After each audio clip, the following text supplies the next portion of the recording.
میگم این چقدر زود گذشت، تا چشم با هم زدیم تموم شد رفت.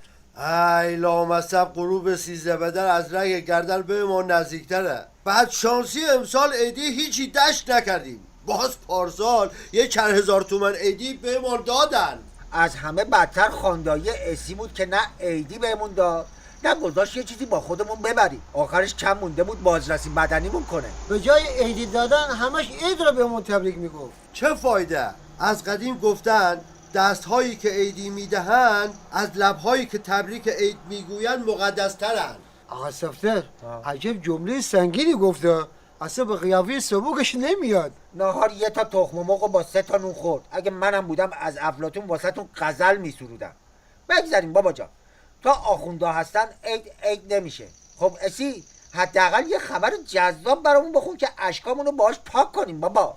الان تیبالم ایستاد تو قسمت دانستنی‌های نوشته آیا میدانستی خاویار از ابتلا به افسردگی جلوگیری میکند؟ اصلا کسی که پول خرید خاویار داره چرا باید افسرده بشه؟ چی میدونه بابا، اینجا نوشته دیگه. این یکی رو گوش کنید، تو رو خدا اینجا گوش کنید. نوشته خاویار رو با زرده تخم مرغ نخورید، مسمومیت ایجاد میکنه. بهش بگو چشم داداش، اگه از نزدیک خاویار دیدیم چشم. آخو مگه میذاره ملت از این چیزای خوب بخوره بابا؟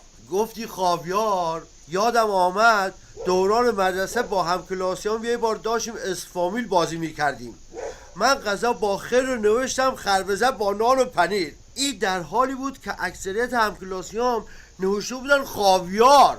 یعنی میخوام بگم من تو بازی هم ذهنم فقیر و قدرت انتخاب خاویار رو نداشتم. این که چیز جدیدی نیست، همه میدونن ذهن تو چقدر داغونه. اسی جان گفتم یه خبر شاد کننده بخون.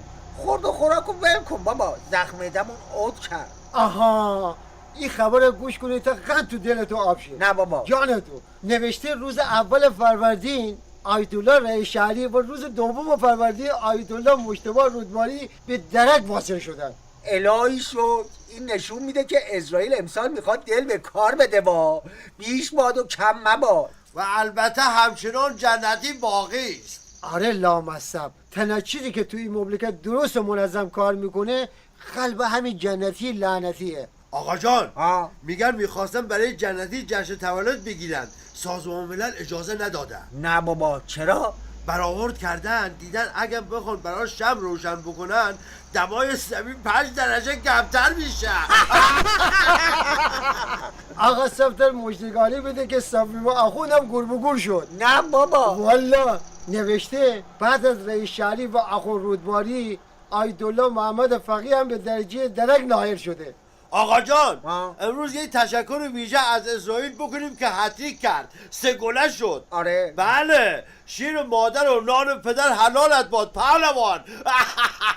اسرائیل عزیزم همین روند رو با قدرت ادامه بده، فقط به عظما بدون صف رسیدگی کن. فکر کن یه دونه ایه.